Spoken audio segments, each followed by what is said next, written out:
Okay, if I look at all the cute little buttons right now, Sherry, it looks like we are live. I just love watching all these buttons that start to come on and flash on my screen when I hit one and several of them go off. It's just so fun.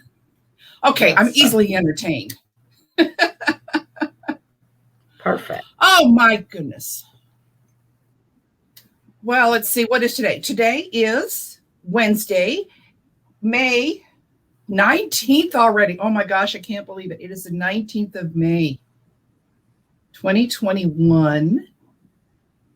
We all have permission to take our masks off now. It's not all. Well, it's not all, huh? No, that's a controversy issue right now. Oh, okay. Those that have been vaccinated. Okay.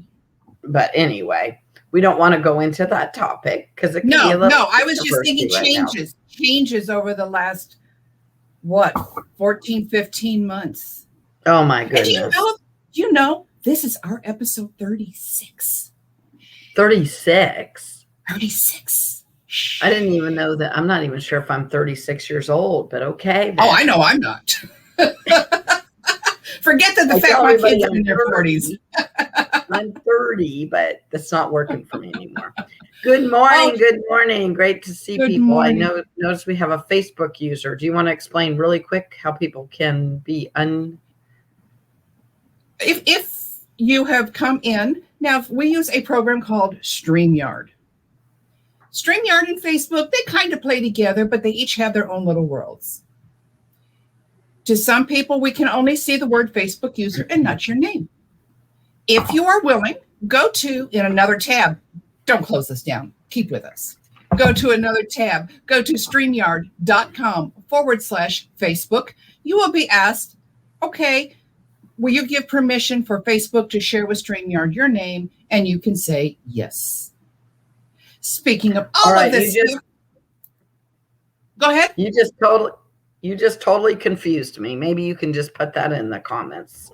Then people will understand. Hey, you know what, Terry Ann? I think we should introduce ourselves. Oh, how about that? You want me to go first? I'll go first. Hi, everyone. Welcome. I am Terry Ann Porter, life coach TA. It's time to defeat those lies of negative self-talk by first changing perspective, which opens your eyes to those unseen possibilities, leading to pathways opening onto which you can choose to proceed in truth. My co-host. Good morning.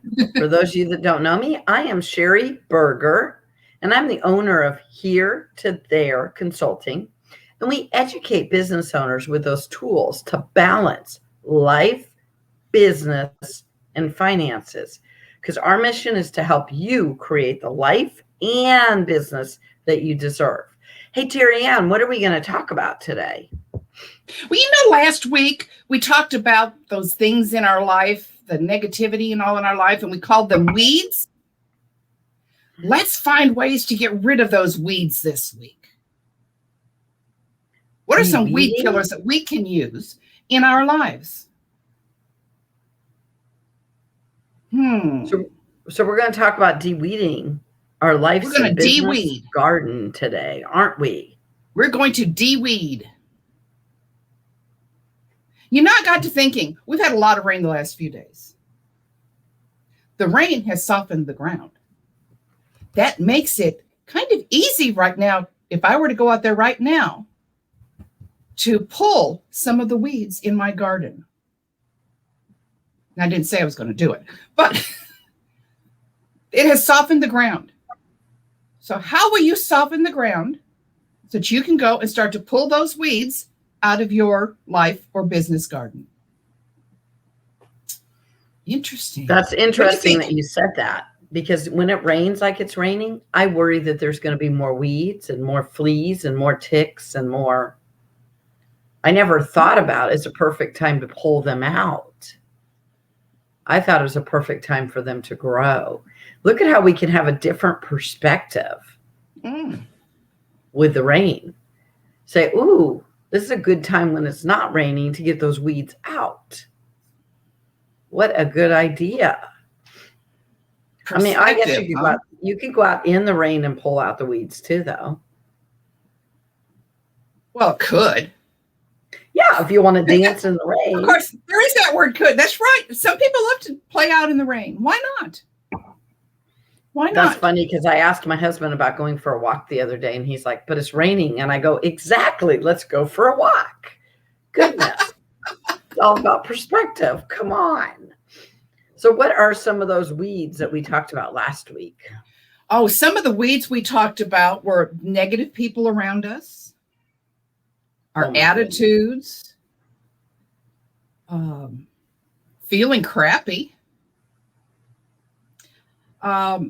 being overwhelmed and overworked, and just sometimes even feeling unappreciated can be a weed. So you're becoming a weed now? No. But these are the weeds. Okay. I don't want to be a weed in someone's life, but I could. My attitude could become a weed in your life. Good morning. Good morning. We have people coming on. I just can't see who they are. So good morning. Good to see you guys. Let us know what kind of weeds you might have in your life. Yeah, we talked about that. Some of those toxic people that you might have in your life.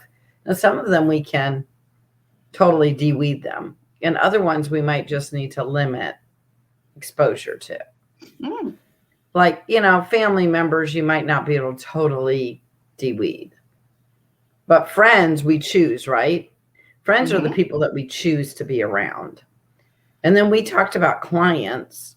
Clients, believe it or not, are who we choose to take on as a client. Yes. Remember, we talked about that a little bit before we went live here. Terry Ann and I were just having that conversation. Because what are crappy clients? How do you de-weed some toxic people in your life? What are some ways that you can de-weed those toxic people? Do you have to just totally shut the door and say, that's it, I'm never ever speaking to you again? What would Jesus do? That's not how Jesus would handle it. So I'm not sure that's exactly, as a fellow Christian, right, that we'd want to do that. But that doesn't mean that I need to take that individual on to be a client, right? Because if they're draining you, how good of a, I do business coaching, you do personal coaching. How good of a coach can we be when we're being drained by others? Right? So if they're not an ideal client, and that's in any industry that people might be in, you might want to think, you know what I mean? Are they going to be the ideal client? Because believe it or not, when you work with those ideal clients, it usually energizes you. But when you work with those difficult people, and sometimes we have to all work with difficult people, right? I have some business associates that are difficult.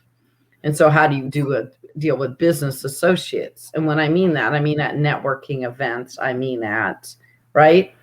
And you can say good morning, you can be nice to them, but maybe don't overly hang out with those people, right? But, how do you know?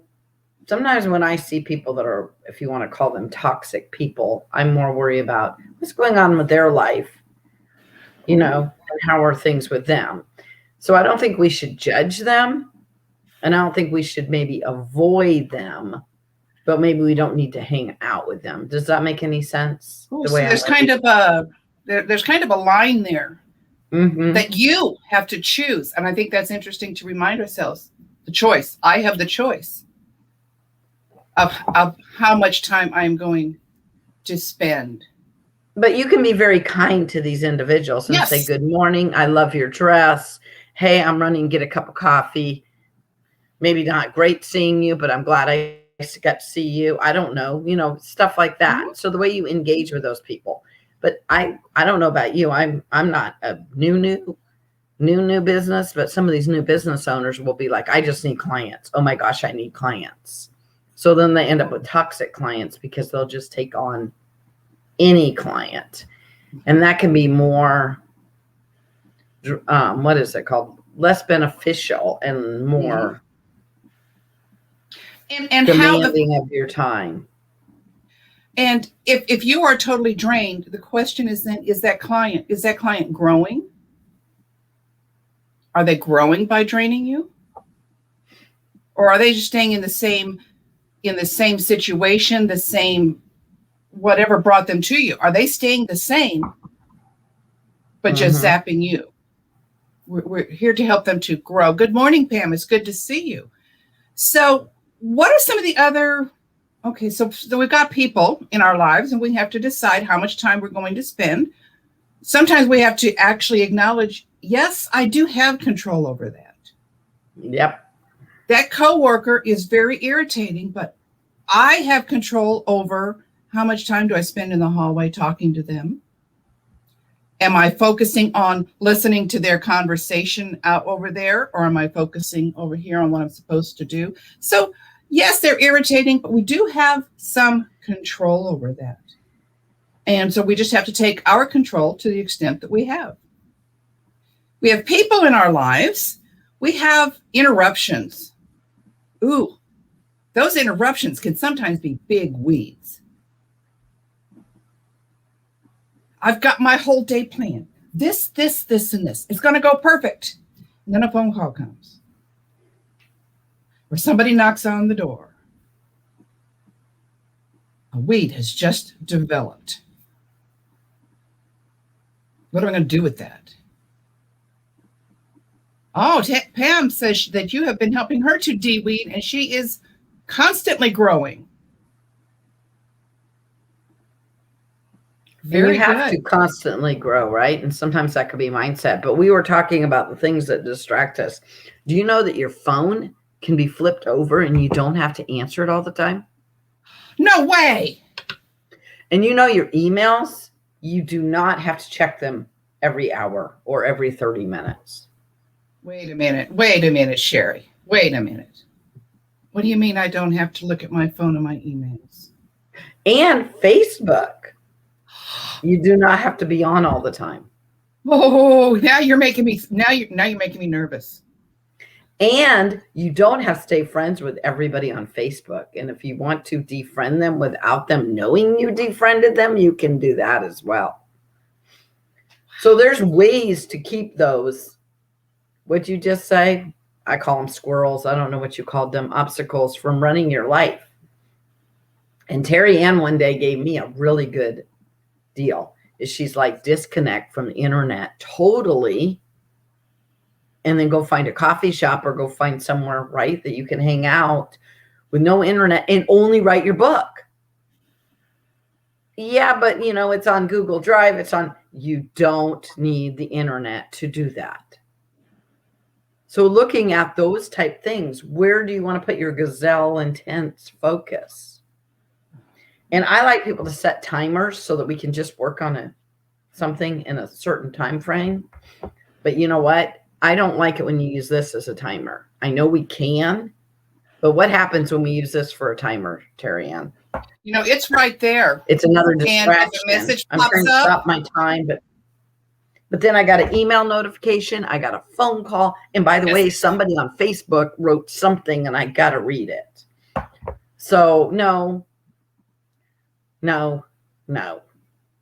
Even when something else I found on my phone? Huh? Something else I found on my phone? It's called Do Not Disturb. And when you set Do Not Disturb, you'll get no notifications, no phone calls, no nothing. I know my daughter who's in college told me that. And I thought, wow, I bet you're using it. So Facebook user, who I don't know who that is, said having negative effects and can be a time waster. We should share that. I don't know. It says having negativity effects and yeah. Facebook can have negative effects and can be a big time waster. We have a new term around our house. It is called face cook. You see, I'll go in and I'll start to cook something. Well, no, it's supposed to simmer for 2 or 3 minutes. And what am I going to do for 2 or 3 minutes? Just stand there? No, I'll go check my Facebook. And then pretty soon I'm going, what is that? Reed says, are you face cooking? Totally forgot that I have something cooking in there because I'm busy playing with my Facebook. So the new term is now face cooked. And yes, I have face cooked many a meal.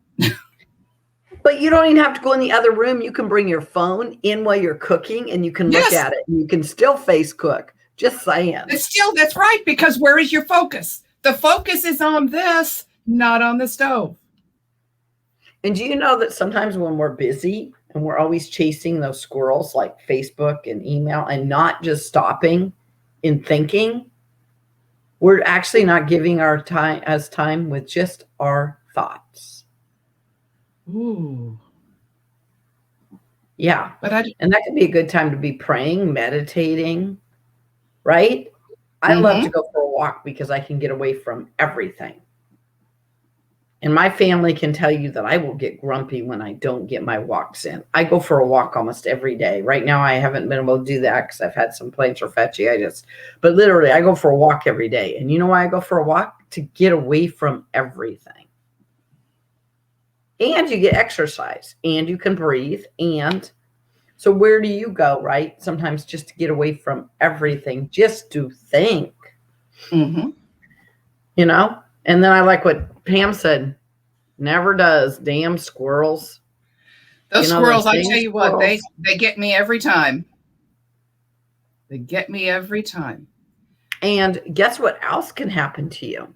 Somebody put on here what they say about Facebook. It can be a very negative. I don't know about you, but I have those records in my mind that you can easily hit the push button and they'll start replaying. You know, like, I'm not good enough. Why am I trying to do this? Yeah, resetting your mindset. Actually, we're going to talk about that next week, Pam. So we'll put a pin in that one. But we're going to talk about resetting our garden and resetting our mindset, aren't we? Today, we're talking about how to get rid of those things, though, right? It's not a bad idea to take a piece of paper and a pencil and write everything that you're thinking down. And people are like, oh, but that's all negative. I get that. But it's called brain dumping, right? We brain dump all that gunk so that you know where you're at. And then you can reframe them and test them and see if they're true, right? So I like to say this. Of course, I'm not trying to push Christianity on anybody, but if we test it against Scripture, what does it say? Remember what I just recently told you about the Scripture that we are fearfully and wonderfully made? Oh my gosh, you guys, I have a perfect grandson. Oh my God, he's perfect. He's 2 months old and he thinks he can do everything. He's trying to roll over already. He has all these conversations he needs to tell you. And he doesn't like it when you walk away because he still has to tell you more. So he's oohing and eyeing. And guess what? Terry Ann even brought this up. He believes he can do anything.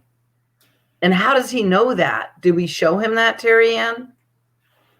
Or was he just born? You were saying what a great God thing that God, right? We believe.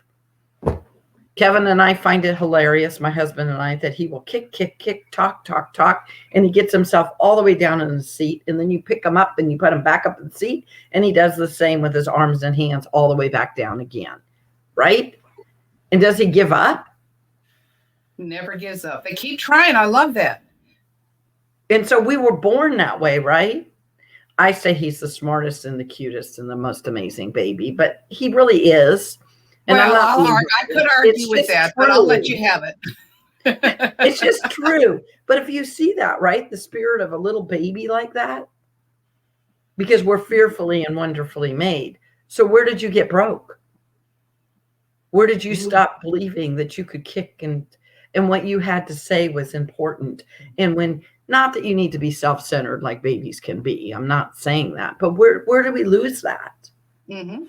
You know, sometimes that's why I like my little princess crown and my teddy bears, because they take me back to those days of awe and wonder of being a child.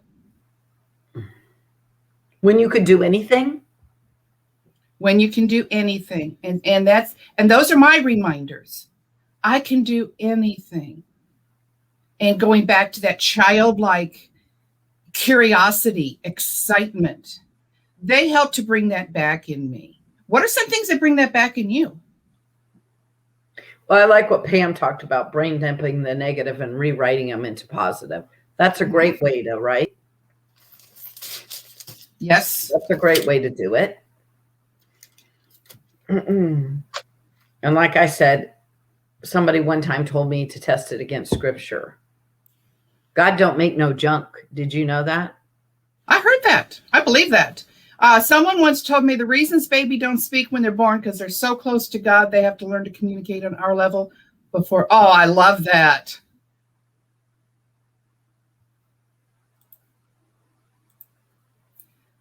So I'm getting ready to do a boundaries group here soon. One of the things, a very hard thing to do, is to learn to say no. Part of de-weeding your life is saying no. We have no problem. We've got a fence around our yard. I don't let people come into that fence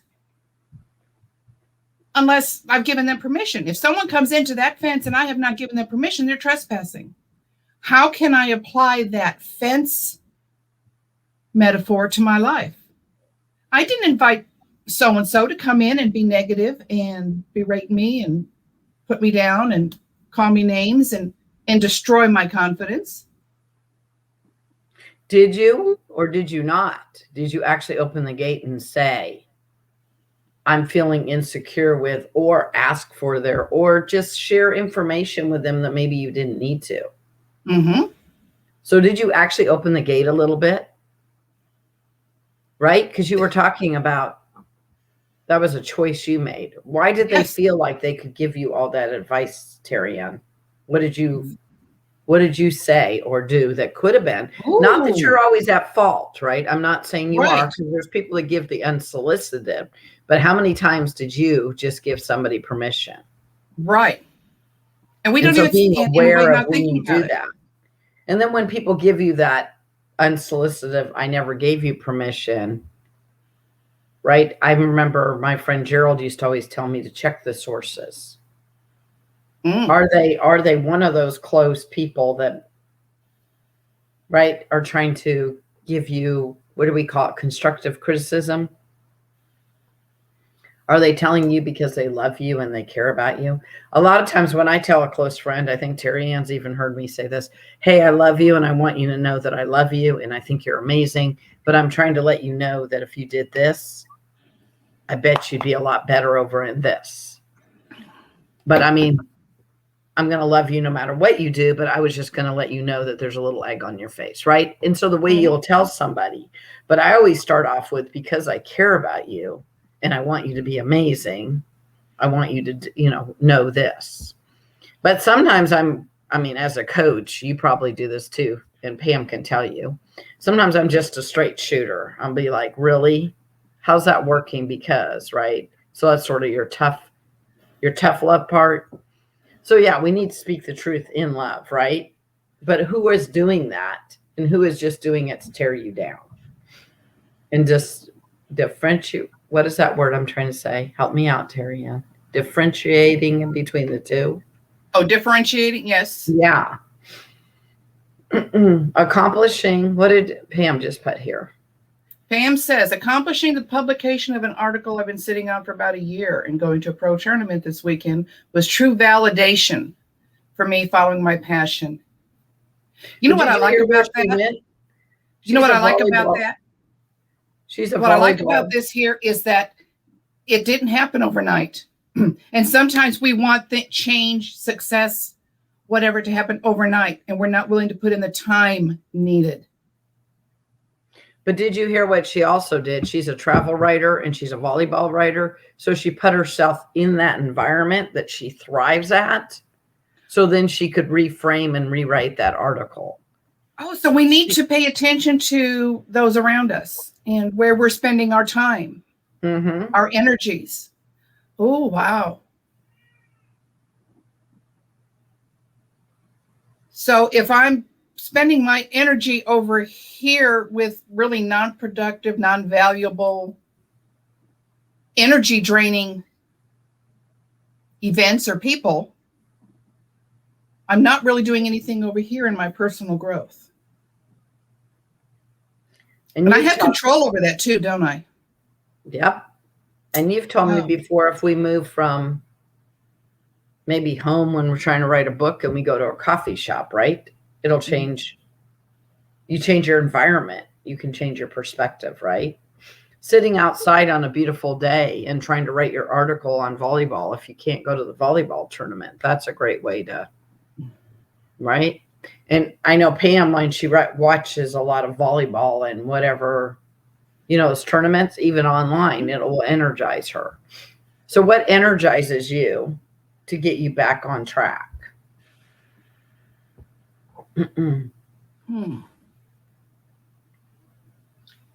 I don't necessarily go for walks, but I love to step out on my deck. I do live in the middle of a subdivision, but the setting I have created back there feels like I'm all alone. I've got trees in the backyard as one boundary. The side of the house is one. And where we did have an open area on our deck, we've put a privacy fence. I am sitting out, I'm in the middle of a subdivision, but I'm in a world all my own.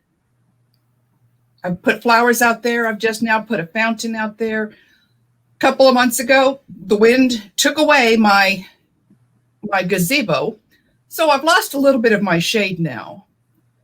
But that hasn't stopped me from going out. Even in between rain, we've had so much rain the past few days. But in between rains, I step out there. I enjoy the scenery. I love the smell after the rain. Yeah. It's beautiful. And then I walk away and just say, okay, now. And it's funny how just that few minutes can clear the mind. Allison says sometimes you just need a good coach. Yep. And what does that coach do? That coach doesn't tell you what to do. That coach helps you to find that within yourself. That's what I love about being a life coach. I'm just helping you to find within you your strengths and to bring them to the surface. My strength for you is of no value. Yours is. And I'm a coach, right? But I work with coaches. When Allison is saying that, I think even as a coach or to always be striving to be a better version of yourself. Yes. Working with coaches, in different areas of your life to be a better version so that you can go out and help others with becoming a better version of themselves. So yeah, there's so many different kinds of coaches, and coaching and finding those good coaches are really important. And it's neat to have that one person in your life who's not an official professional coach, but whenever you get around them, you feel so energized. Everyone needs at least one of those in their life. Oh yeah, for sure. And those should be the people that you are hanging out with. Those should be your friends. Those should be around with those people. Yeah, those should be I'm blessed. I have some amazing friends that believe in me when I don't believe in myself, right? Or they just say, you're phenomenal, Sherry, and they love me unconditionally. And when I fall, they just are there for me as well. So I've really, really enjoyed today's topic. I think it's great. And we're going to talk about, what did Pam bring up? We're going to talk about. It's called resetting. Resetting. We're going to talk about resetting our mindset and resetting our garden, right? We're talking about that next week. Now, these are all ways to pull up the weeds. Now, how are we going to keep them out? And that will be next week. Sherry, I just love talking to you, and I really kind of half expected that grandbaby to kind of pop up onto the screen. Oh, no, the grandbaby is being watched by 3 other adults right now. So, Oh, okay. We got them covered, but Grandma Sherry is here. I'd be so stuck without my coach and her support, encouragement, and kicking me in the butt when I really need it. And that's what coaches are for, right? Coaches are to get you to move from here to there. But yes, I'm excited. I'm going to go spend more time with my grandbaby. He's a boy, but I got pink because pink's my favorite color. I know Simon thinks everything's about him, but sometimes it's about Grandma. Come on. You guys have a great, great rest of the week. I hope it doesn't rain so much in Kansas, man. It's been raining here too, though. But yeah, well, you guys have a blessed week, and I will see you next week to talk about resetting. What are we talking about, Terry Ann? Resetting after we've de-weeded our garden. We're going to reset after we de-weed. Go make it a great day, and I will see you guys next week. Bye.